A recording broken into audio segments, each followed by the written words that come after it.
Well, hi there. Welcome to Your Trades, the week ahead with me, Tanveer Gill in the Mumbai News Centre. We are going to be looking at the week closing in with a bit of a positive bias for the market. So 82.30, 82.40 odd above the 8200 mark for the index, which is encouraging. Even for the Sensex, we've closed higher. For the broader markets too, it was a week that was dominated with a lot of stock-specific activity. We'll talk about that as well. Gains of about 1% coming in from both the mid-cap and the small-cap indices.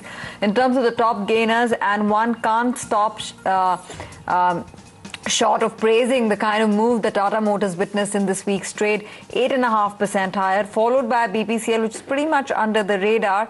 And then Yes Bank also managed to close the week higher by about 7%. Some of the other gainers included the Zee Entertainment on the back of that big ad revenue growth that they clocked in for this quarter's earnings. And Vedanta as well as BHEL did fairly well. Among the key losers, it must be said that the IT pack was a disappointment given the earnings there. Infosys lost 6%, TCS lost 6% as well. Aside of that, there was a bit of a rub-off effect coming in for telcos. Idea losing about 5%, and HUL on the back of earnings also witnessing some price erosion, so down about 4% for the week for that stock. Reliance Industries closed out the week when its earnings came on Friday post-close. And of course, we had, the numbers seem fairly robust on the GRM front particularly. $10.5 per barrel was the GRM reported for the quarter, which I think the market will take on board when we open trade. Remember, the stock went into the session with a bit of confidence, so 2% higher for the week, about 1% higher into the earnings season, into the earnings session actually, and that pretty much will be the talking point when we open trade on Monday morning. But Mayuresh Joshi as well as Sahil Kapoor join us with making sense of the markets for the coming week. Mayuresh on the fundamentals, Sahil on the technicals. Good evening to both of you. Mayuresh, I'll start off with you. What's your own sense of the market this week, the way we performed? Evening, Tanveer. I think if you clearly look at the market trend, I think the market was facing huge resistance around the 8,200 odd mark. And clearly, I think the way ahead for the markets structurally is how earnings will pan out, at least from a Q2 perspective. Our take for the Sensex earnings is either negative growth in terms of top line. So clearly, I think if you look at the price earnings multiple of the market as a whole and look at the earnings chart, a rally beyond 100-200 points from the cut level does not look sustainable. However, from a short-term perspective, what really transpires in Bihar and the outcome thereof will be deciding trends for the market in terms of the positive outcome thereof. So clearly, I think another 100-200 points move on the Nifty on the upside is not ruled out. But then again, I think the markets will look out for further triggers from those levels. Fair enough. Sahil, how would you place the range for the market, given that we went past 8,200? Do you see this as a signal that the market could go higher from here? I think the overall direction for the market is now on the upside, and there are a few triggers that we are seeing right now. I think overall, if you look at internationally, most of the stock indices are trading very close to the resistance level, whether it is S&P 500, Hang Seng, DAX. So all of them are in a very, very nervous zone where the initial sell-off in August took place. So I think 1 or 2 days of consolidation in international markets cannot be ruled out. But I think the larger trend which had suffered significant damage in August and September, that seems to have stabilized. But I think the market still can go to 83.50 and can have a some small correction of 100 or 200 points. But I think the overall trend has turned for the good. There is a possibility that if market is able to scale 83.50, then it can touch 8500 in this expiry itself. So overall, our stand on the market is positive right now in the short term. Whether we scale 83.50 in a hurry or not, whether we go above that remains to be seen. But I think the direction is pointing to upside. Direction is pointing upwards. Reliance Industries, the numbers came out post-close for the markets on Friday, and Ajay joins in with a quick snapshot on all parameters above estimates. Ajay? That's correct, and we absolutely stunning set of numbers. $10.6 a barrel, kind of a GRM I reckon nobody on the street would have estimated. Our own estimate was 8.5. The highest one was closer to 9.25, but they have beaten that on all estimates. Not only that, the petchem end of the business has also done much more than what the street was estimating. There was a smart, healthy improvement expected there, but they have almost, much double of what the street was estimating. The margin expansion has happened there. And that too, mind you, at a time when the other income is on the lower side. So operationally, very strong set of numbers. And that's what most analysts are telling us, that good sourcing is also one of the big reasons why there's a beat on GRM front, and they expect the stock to open with a positive bias or a gap up opening on Monday when we open for trade. Okay, gap up open from Reliance. That's a 2.5% gain for this week. Do you sense that as well, Mayuresh, on the back of numbers? Oh yes, clearly. I think it has been a beat, and we're on all counts. So whether it's sales on the petchem side and even on the refining side of business, specifically the refining side of business, as Ajay was just mentioning. So clearly, I think 10.6 was not expected. I think the best estimates, and even on our count, was close to $9 per barrel. And clearly, I think if you go at the trend going forward for the next couple of years on the refining side of the business for Reliance, if you assume Singapore GRMs to stay in the range of 6.5 to 7.5, Reliance probably trades at a premium of 2.1, $2.2. So I think 9 to 9.5 or 10 is a range that we probably got in terms of GRMs coming through. And clearly the petcoke gasification that will come through in the fourth quarter of FY16, that will stabilize margins. The core capex that Reliance is probably doing in terms of the polyester plant expansion coming through, and though the off-gas cracker has got delayed, the petchem performance will also get sustained because of the polymer margins probably getting sustained. And even on the polyester side of things, because of supply disruptions, the integrated end product will still remain higher. So I think the energy usage, specifically in terms of how the sourcing has been done, has aided GRMs in a big way. And our own take is that Reliance will perform exceedingly well once FY17 numbers start coming through. So it's a long-run story. I think over the next couple of years, we remain extremely optimistic on Reliance. Your view? Yes, I think on charts, the medium-term trend looks positive. 800, the low that we saw recently about 1.5 months ago, I think that is already in place strongly. There is little chance that it will go and touch that level again. On the upside, I think there is some amount of resistance at 950, 960 levels. That needs to be taken out for a larger rally to take place. But overall, I think the trend for the stock is now up. Whatever correction it had to take, that's already in the price right now. So I think a rally towards 1000, 1020 levels looks quite likely from current levels. Okay, let's talk about some of the other newsmakers for the week, mid-caps essentially, and Avan joins us with a list of what dominated trade in the broader universe. Avan. Oh, yes, indeed. Midcaps hogged the list of newsmakers this week. Let's start off with Adani Enterprises. It's been positive news for the company as the Australian Environment Ministry reissued the environment permit for their coal mine as well as their rail project. And the Australian nod is for the Carmichael coal mine project subject to certain conditions, which means that Adani now plans to ship 40 million tons of coal a year to India. The project is likely to generate close to $15.6 billion in taxes and royalties. Big shot in the arm for the company. Ditto was the case with Nestle. In fact, the government got the results from the 3 labs with respect to the Maggi noodles tests, which revealed that the lead was within permissible limit in Maggi. In fact, the company categorically said that they are committed to reintroduce Maggi at the earliest, and they will be restarting Maggi sales after the newly manufactured products are cleared by the labs, and will continue to collaborate with the FSSAI, the food regulator, and other stakeholders. You had DCB Bank, and that too was a big newsmaker this week. They revised their guidance to install 150 plus branches in 2 years versus 1 year that was planned earlier, and that will be launched in a cautious and calibrated manner.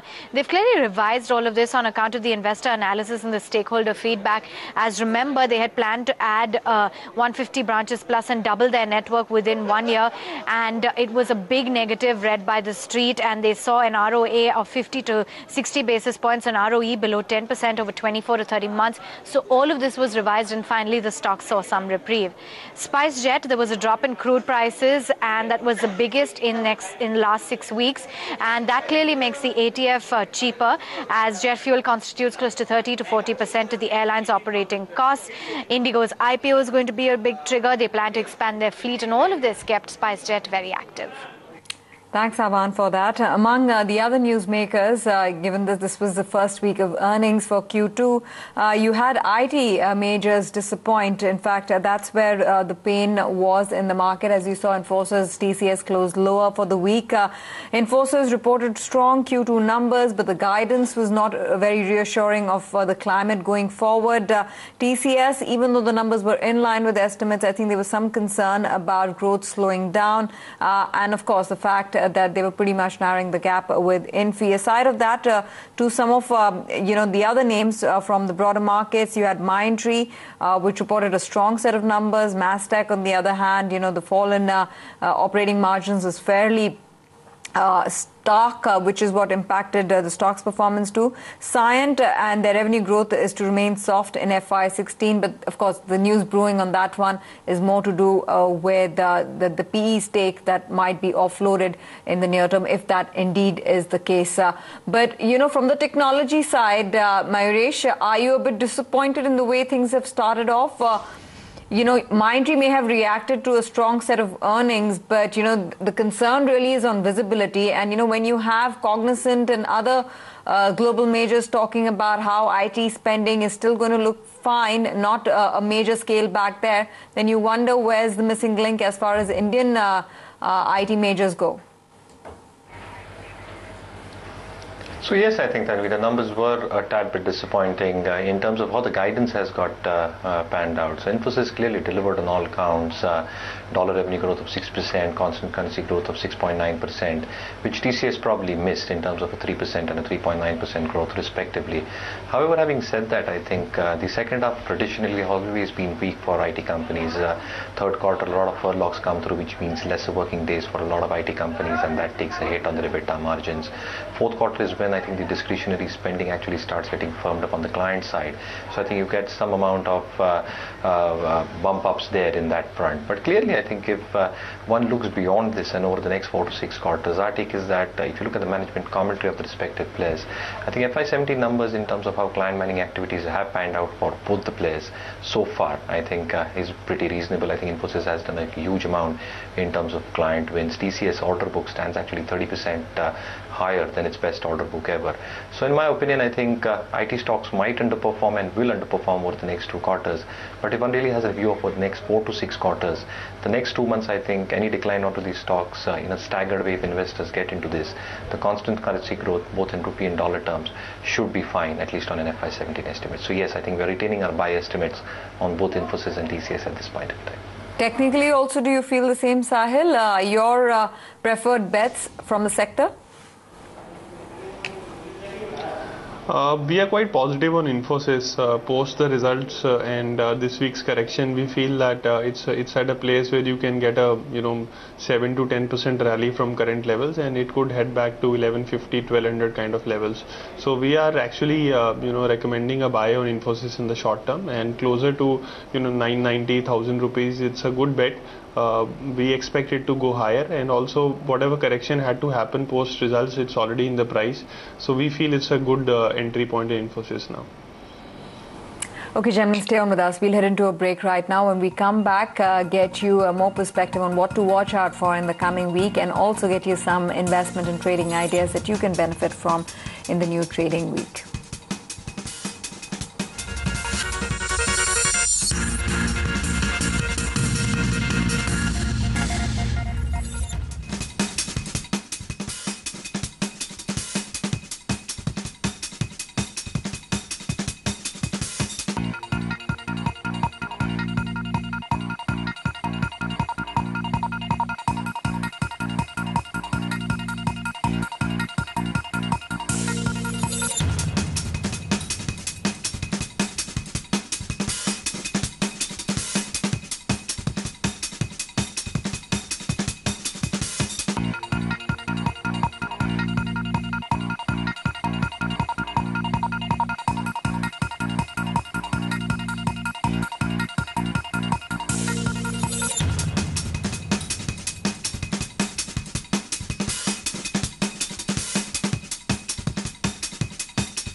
Well, welcome back. You're watching Your Trades, the week ahead, right here on ET Now. And before anything else let's get our viewers a quick sense of what dealers are recommending for the coming week. What are they watching out for?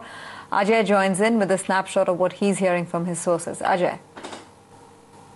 Well, dealers in general are pretty much enthused by the big surge in the last hour of trade on Friday and hence are giving two buy ideas.